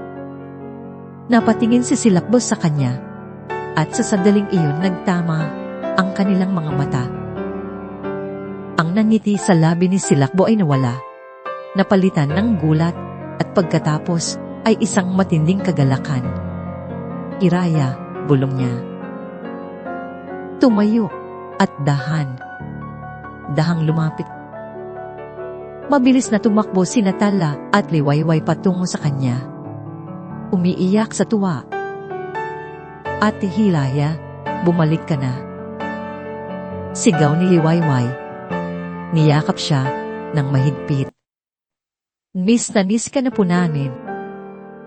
Dagdag ni Tala. Himuko si Hiraya at niyakap ang kambal. Ang mga luha ay tumulo sa kanyang mga pisngi. Ang pakiramdam ng pagmamahal mula sa mga bata ay nagbigay sa kanya ng kapayapaan. Ang tumayo siya, nakita niya si Silakbo na nakatayo na sa harap niya. Ang kanyang mga mata ay puno ng pag-asa. Hiraya, sabi niya. Ang kanyang boses ay nanginginig. Pumalik ka. Pumalik ako, sagot ni Hiraya. Ang kanyang pangiti ay totoo. Pumalik ako para sa sarili ko at para sa mga pangarap ko. Naalala niya ang kahon na ibinigay sa kanya ni Silakbo. Ang kahon na nanatiling sarado sa loob ng 1 taon. Dahan niya itong inilabas mula sa kanyang bag at binuksan. Sa loob ay hindi isang mamahaling alahas, kundi isang maliit na susi at isang piraso ng papel. Pinasa niya ang nakasulat sa papel.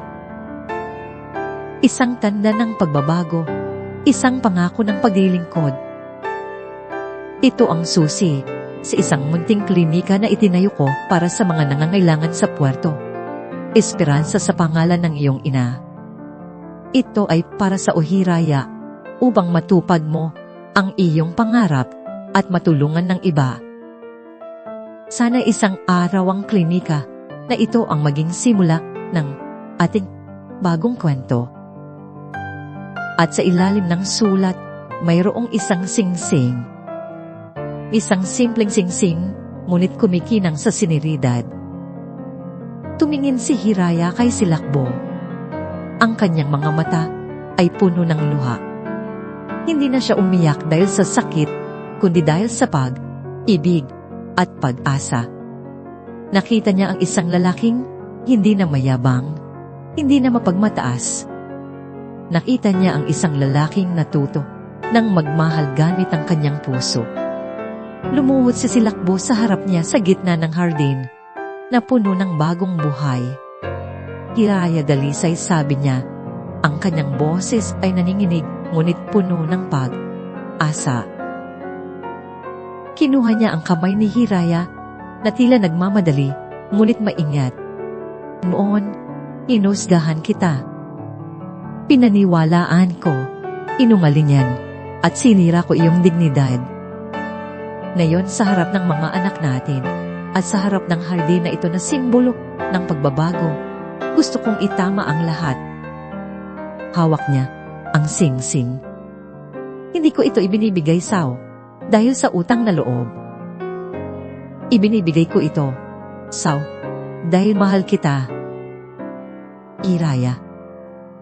Mahal ko ang iyong puso, ang iyong tapang, ang iyong pagmamahal sa mga anak ko, at ang iyong pananampalataya sa kabila ng lahat. Pinuksan mo ang aking mga mata sa tunay na kahulugan ng pag-ibig, ng kapayapaan, at ng pagiging isang ama, at isang lalaki. Will you do me the honor of being my wife? Will you be the mother of Tila? And you and the partner ay des nila sila Puerto Esperance. Napatakip si Hiraya sa kanyang bibig. Ang kanyang mga luha ay patuloy na umaagos. Ang lahat ng sakit, ang lahat ng pait, ang lahat ng nakaraang bagyo ay tila naglahon na palitan ng isang mainit at nakapupusong liwanag. Hindi ito ang paghingi ng tawad. Ito ay ang pag-ibig na matagal na niyang hinintay, ngunit hindi niya inakalang darating. Tumingin siya sa mga mata ni Lakbo na puno ng sinseridad.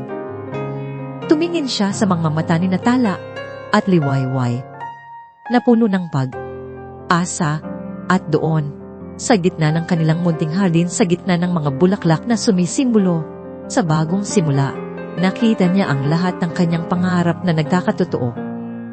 Hindi lang ang pagiging nurse, kundi ang magkaroon ng isang pamilya, isang tahanan na puno ng tunay na pag-ibig. Opo, Bo, sabi niya. Ang kanyang boses ay basag, ngunit puno ng kagalakan. Opo, papakasalan kita. Isang malakas na sigawan ng tuwa ang narinig mula kina Tala at Liwayway. Tumayo si Silakdo. Ang kanyang mukha ay nagliliwanag.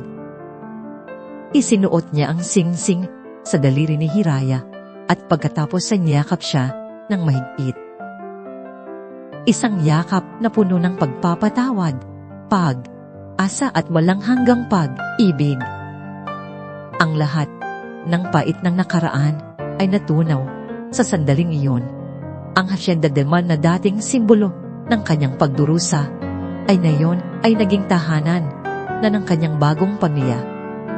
Isang buwan pagkatapos ng kanilang simple, ngunit makahulog ang kasal, nagbukas ang Kalinaw Clinic. Isang modernong klinika para sa komunidad. Libre para sa mga nangangailangan. Si Hiraya ang namuno rito. Ang kanyang puting uniforme ay kumikinang sa ilalim ng araw. Ang kanyang mga kamay ay handang magpagaling. Si Silakbo ang kanyang pinakamalaking taga-suporta. Hindi na nagtatago sa likod ng kanyang mga obligasyon, kundi aktibong nakikibahagi sa bawat proyekto. Araw pagkatapos ng trabaho, dadalaw si Hiraya sa Kalinaw Clinic at pagkatapos ay uuwi sa Hacienda del Mar. Doon sa lubong siya ng ngayakap ni Natala at Liwayway at ang mainit na ngiti ni Silakbo. Ang pamilyang ito na isinilang mula sa trahedya at pagtataksil ay ngayon ay matatag at buo. Isang hapon, nakaupo sila sa lumang pantalan. Ang mismong lugar kung saan nagsimula ang lahat ng kanilang kwento. Ang pantalan ay bago na. Mas matibay, isang simbolo ng kanilang pagbabago. Nakaupo si Hiraya sa tabi ni Silakbo. Ang kanyang ulo ay nakasandal sa balikat nito habang ang kambal ay masayang naglalaro sa dalampasigan. Akala ko, hindi na ako makakaramdam ng ganito ulit. Pulong ni Hiraya. Tinitingnan ng papalubog na araw sa karagatan. Dahil lang sa isang masamang kabanata, hindi ibig sabihin tapos na ang kwento. Sagot ni Silakbo, ginawa ka ng kamay niya ng mahigpit. Nagkamali ako, pero pinili mong patawarin ako. At dahil doon, nagkaroon tayo ng pangalawang pagkakataon isang mas magandang pagkakataon. Ngayon ang dagat na minsan ay sumira sa kanilang buhay, ay tila kumikinang sa liwanag ng asa na para bang nagpapaalala sa kanila na kahit ang pinakamalakas na alon ay kayang paglabanan kung mayroong ibig at pagpapatawad. Ang Puerto Esperanza, na dating isang simpleng pangalan ng bayan, ay ngayon ay naging totoo ang kanilang bengkang hilong. Mga minamahal naming na tagapakinig, ang kwento ni Hiraya at si Lakbo ay nagpapaalala sa atin na ang tunay na pag-ibig ay hindi nakikita ng mata o ng posisyon sa buhay kundi ng puso. Ito ay nagtuturo sa atin na ang pagpapatawad ay hindi lang para sa taong nagkamali, kundi para sa sarili nating kapayapaan. At gaano man kalalim ang sugat na idulot ng nakaraan, laging may asa para sa isang bagong simula, para sa isang mas matibay at mas tunay na pag-ibig. Basta't pipiliin nating magmahal ng may buong katapatan at pag-unawa. Maraming salamat po sa inyong pagsubaybay sa kwentong ito. Sana po ay tumatak sa inyong mga puso ang bawat kabanata at nagbigay ito sa inyo ng inspirasyon at aral. Ibahagi po ninyo sa comment section ng inyong mga saloobin. Ano po ang pinakapaborito ninyong bahagi? Sino po ang pinakapaborito ninyong character? At ano po ang gusto ninyong maging tema ng susunod nating audio drama? Hindi dito nagtatapos ang ating paglalakbay. Marami pa pong kwentong kasing ganda at mas puno ng aral dito sa aming channel. Kung nagustuhan niyo ang kwentong ito, share sa pamilya at mga kaibigan at subscribe na rin para lagi kayong updated sa mga susunod pa naming kwento. Click nyo ang notification bell para kayo ang unang makarinig kapag may bago kaming upload. Pagpalain po kayo ng Panginoon, kayo at ang inyong buong pamilya. Hanggang sa muli.